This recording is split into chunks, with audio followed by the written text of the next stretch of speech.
It's been a while. You looked so good. You can say thank you to the band. You can say thank you to the person next to you. Thank you for worshiping so good. You were such an encouragement for me. You can sit down, take your seats. Oh, my. It's such a good Sunday. Amen. We are in the middle of our series where we talk about what's important for us as KDM in English, as KDM Kraków, as KDM. And it's named We Are. I had to check because I just preach into Polish services and we have different names of the series, you know? We talk about the same stuff, but the names are always different, like with movies. I wish you know what are the titles of, in Polish, the movies that you know in English. That's so bad. That's so bad. Then you go to the conversation with someone and he tells you about the movie. You feel like he gives you the title. I never watched it, and then after a while, yeah, I know this movie. So this is how it's, you know, being Polish. You know, this series is like a mirror where we look at ourselves as a church, and we want to see and check our values, if they are still correct. Because everything in nature, you know, slips away from the direction we went at the beginning. So we need to do little checkpoints of where we are now with our lives and our values. So we already have a sermon about grace, but I have a privilege to speak again. Our pastor Magda, she said on the Polish service once that the grace is not like a river, it's like an ocean. It's wide, big, but also very deep. So we could talk about grace. But today what I want to focus on is that the grace is a person. Grace is not a topic of this sermon. Grace is not a philosophy. Grace is not some idea or something that we can do to other people. Grace is a person. And we can ask me how do I know that? Because in John 1, 15 to 17 we read, "This is the one I spoke about when I said, 'He who comes after me has surpassed me because he was before me.'" This is John the Baptist saying, "Out of his fullness, Jesus' fullness, we have all received grace in place of grace already given. For the law was given through Moses, grace and truth came through Jesus Christ." This is why we as Christians can live in this life and say, I am saved through grace of Jesus Christ. Because through Jesus, grace came to this world. Because through him, it's because of him, that's why grace is a person of Jesus Christ. And it's amazing because, you know, person is so much more interesting than an idea. Because I can tell you about somebody. I can tell you about my little daughter. His name is Stephanie, and she's super funny. And I wish you all met her. Because you know what? Person is better than the idea. But I can describe you the person. My little daughter, she has birthday today actually, not yesterday. What I said is, that was dad's mistake on the previous service. She was actually, Marta, my wife, sent me a message because she is sick, like she was, "Dad, stop talking about me!" But this is exactly Stephanie, you know? So she had these random ideas. Once we were reading the Bible, and it's the kids' Bible, but it's different than we used to read. And we were going through the Bible, and at some point she said, "Stop!" I'm like, okay. She's 4 years old. And she said, "Stop! This is wrong." And I'm like, why this is wrong? This is the story. She saw some pictures from the story Samson and Delilah. Why? Because they have wrong colors of the hairs. I'm like, why? Because in this other Bible, she is blonde, she is black. I'm like, okay, that's fine, Stephanie. Like, it's okay, I think. But there are some other problems that I have with her, because once we were reading the Bible and we were reading about the story when Jesus was mad in the church. Because he went to the temple and he like put all the tables, you know, down, and he was mad. And she's like, "Why Jesus is so mad?" I'm like, "Because this is the church. They're supposed to worship Jesus, not sell stuff." And she's like, but why are we selling stuff in our church? I'm like, and this, then it became serious because I really had to like dig my head around, you know. But it's easy with the 4-year kid. I said like, okay, if we're not gonna sell juices in the church, you're not gonna have a juice. And she was like, okay, let's sell stuff in the church. But she's super funny, and I wish you all could know her, but you can't. She's my daughter. And every time I describe the stories, they are so much more funny when you live them. So it's only describing about somebody who's super fun. And this is the same with grace. We could talk and talk about grace, but I want you to give you the opportunity today to meet grace, to meet Jesus Christ, because he is the person that if you're going to meet him, you're going to have the best experience of it. So much better, so much greater than, you know, talking about grace. But we have like 20 minutes that I have to talk, so I will talk about grace. I tried, you know, I'm raising 2 kids, and 4-year-old Stefani that you know of, and another one is Tola, she's a little older. And you know, raising kids, if you're raising kids, you can raise your hand, wave to me, and you can like probably know that it's hard. And so I tried the Old Testament ways first, you know, I made them to follow 10 commandments. The first one is not to interrupt daddy. It didn't work. So then I went to the New Testament way of raising the kids, and then I discovered that grace is something that I need a lot. And you know, but you can't have grace without love. So, because I love them, I can give them grace in the places that other parents are super mad at them. On the playground, when they fight, I give grace to my kids. The other ones are bad, you know. But because I love them, and you have to love somebody to give him grace. We have to love other people to give grace to them. We have to know love of Jesus to us, to know the power and greatness of grace he has given to us. And that's something so amazing, you know, because we need grace in our life. Each one of us needs grace. Without grace, I wouldn't be here because I'm so messed up. And probably some of you could raise hand too, that you're messed up. But we need grace. Grace is something that makes us makes us do things that we could not do without his help. This is what I want to tell you about today, because God has calling over your life. Amazing calling. And how much you would try, how hard would you would try to be the best person you can possibly be. His calling is greater than that.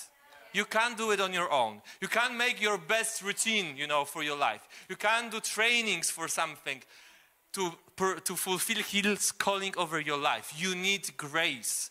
The grace needs to step into your life. You have to get your hands off the steering wheel of your life. Because as long as you try to control your life, there is no place for grace. And it's funny, have you ever bought a ticket for a cheap flight? In Europe, you have this thing called Ryanair. They have super cheap flight, but when you buy the ticket, it's super cheap, so you have a seat. But then you have to buy a luggage, because the luggage that comes with the ticket is so small that you can, you know, barely fit your phone in. So you buy the luggage, super expensive. Then you actually go to the airport that it's so far away from the city you wanted to go that the taxi costs like twice as much money as you bought the ticket in. And then you realize that the seat you just bought have no place for your foot. So you have to buy extra place for your foot. And this is kind of the picture of the grace that we as Christians very often see we have in our lives. Because we got saved. We got the seat in heaven. And it was free. It was freely given. That was the gift of God, full of grace. But then everything else, we feel like we have to pay for it, earn for it. That everything that comes after this, we need to try hard so God will give us the blessing. We have to try hard to actually do something for him, and we try on our own when what we need to do is actually get our hands out of the steering wheel and let him drive. my life is super funny because my wife was driving our car for our first 6 years of our marriage. This is super unusual. I am a cyclist. So I thought like, when I was 18, I really like felt like I never gonna need the driving. I can just have my bike. But then I realized I actually have to do my driving license. And after 6 years, it was so hard for my wife to take the hands from the steering wheel, to give it to somebody who's so fresh to the driving car as me. I did it after another 6 years. Now I'm driving, you know? But it's so hard to take control, to give control of our life to somebody else. And this is necessary for all of us here, to give out the control, to let the grace come into our lives and speak to us, not us trying to do stuff but by our own.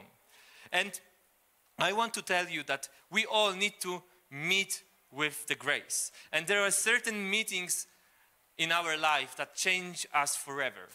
The first one is when you meet Jesus and you realize that you are saved by His grace. I remember this. That was the life-changing moment. But then after that, I had the other meetings with the grace, with the Jesus Christ, where my life was again changed because He challenged me to give some things that I was still holding on to Him. And it changed me, changed the direction of my life. And there is one amazing meeting in the Bible that I want to tell you about today. A meeting with the person who met with the grace. And this story changed the Christianity forever. Because I don't know, I am not a Jew. If not this meeting, I would not be able to know Jesus. He changed the whole perspective of Christianity in the whole world. Because He was the one who bring the message of Jesus to the Gentiles. And today's message is about, you probably have no idea who I'm talking about. So I will reveal the secret. It's Saul, named Paul. I know, it's a surprise. But you know, story of Paul is one of the greatest story of grace in the whole Bible. Like, is there anybody else in the Bible not worthy of serving Jesus as Paul? I don't think so. He was cruel. In the same moment, he also knew the whole law by the year of 5. He could, from his memory, tell you the whole Torah because he was the Pharisee. He knew the law.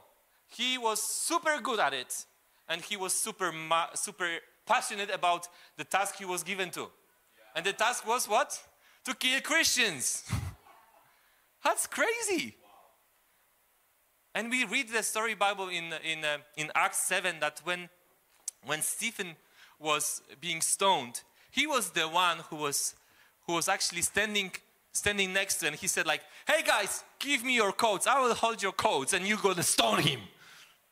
And then after he died, Stephen died, he said like, "Oh guys, good job, you killed him." That's the guy who was chosen by God, called by God, to bring the message of Jesus Christ, the message of grace to all people.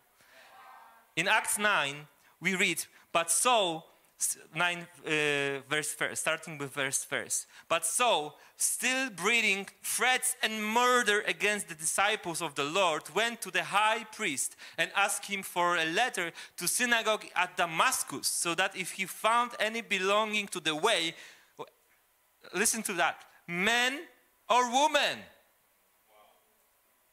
he might bring them back to Jerusalem. He was so passionate that he went to the priest, asked, "Hey, I want to go to Damascus. There must be some Christians. I want to kill them. I want to bring them to Jerusalem." And you know what? I think like God was looking at Paul and he was like, "Hey, this is a good player, but in the wrong team."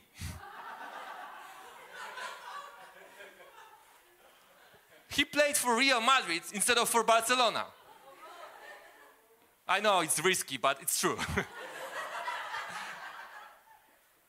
He played for the wrong team. But he was passionate. Wrong passionate. So God decided to change him. Now he went Now as he went on his way, he approached Damascus, and suddenly a light from heaven shone around him. You know what's amazing? That it wasn't a planned meeting. Like, we're living the times that the only meetings that can happen are the ones in the calendar. When God comes to your life, he doesn't look at your calendar. You may be here on the way. You didn't plan to be here. You didn't plan the meeting. But God can come and meet you here. And falling to the ground, he heard a voice saying to him, Saul. What's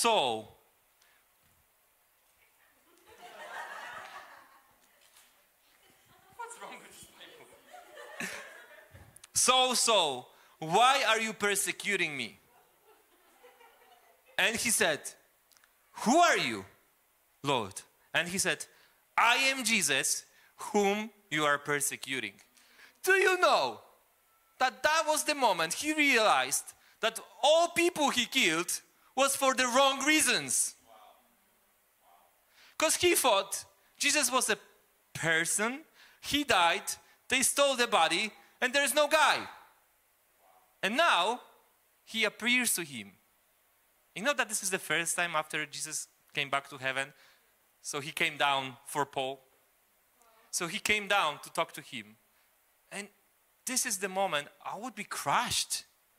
So does it mean that I killed all those people for no reason? That actually I was a heretic, not them? And you know what happens? In that moment when he realized that,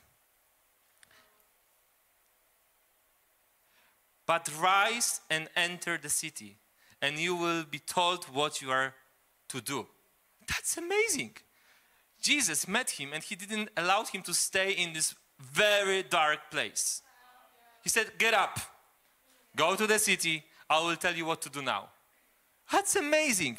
So many times when we realize what wrong we did, we are thinking, now I need 3 years of break so I can deal with my stuff, so I will be ready to serve again. He killed hundreds of Christians. God said, get up and go to Damascus. The men who were traveling with him, he stood speechless, hearing the voice but seeing no one. That's so funny. You know, he was through the most amazing experience of his life. And people around him, they were in the same place. You know, they hear the something, that's what the Bible says, but it doesn't have any impact on their lives. You can be today here, hearing the same message, and person next to you can be, their life can be completely changed, and you can get nothing. So that's kind of your decision. I'm sorry.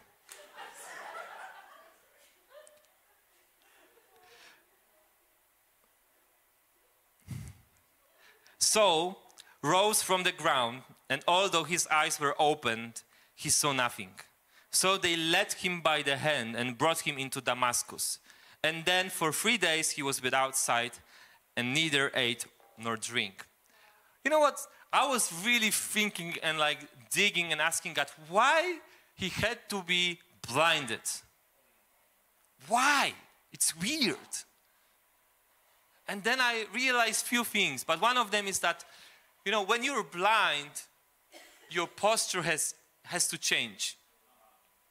The way you behave has to change. He was the one that all Damascus people were afraid of. If you read the story later, they all knew that he's coming. They were frightened because Saul is coming to their town. So what first Jesus did to him is make him change his posture. The another thing that comes with being blind is actually that other senses are being sharpened. So his hearing was much sharper. He was blind for all his life.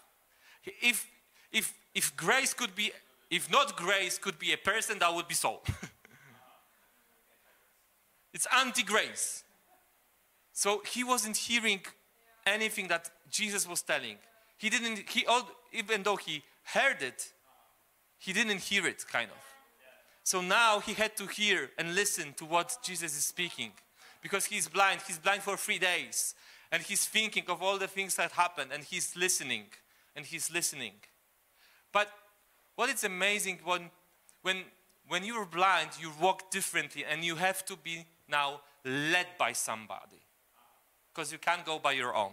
You can't do what you wanted to do. He wanted to go to Damascus for his reasons, but now God said, hey, I'm going to let you there, but for my reasons. And you know, yesterday, when we were at the trip with my family, and my second daughter, so 6 years old daughter, she said like, hey, Daddy, I want to show you something. I want to show you the new way to go to our little place where we stay. I'm like, okay, but you have to close your eyes. I'm like, okay, I'm going to be led by six years old, you know? So I'm going to try hard. I'm a good daddy. So I grabbed her hand, I closed my eyes, and I was walking, you know? And I felt like little like a pulling into left. So I guess that I'm gonna, if I'm not gonna turn, I'm gonna hit something. So I'm really scared. Then, you know, little pulling into right, and then I feel like, okay, that's enough. I need to open my eyes. So I open my eyes just for a second, so she doesn't notice. So she feels like she's still leading me. And then I can go, and then I did the same for another 20 seconds.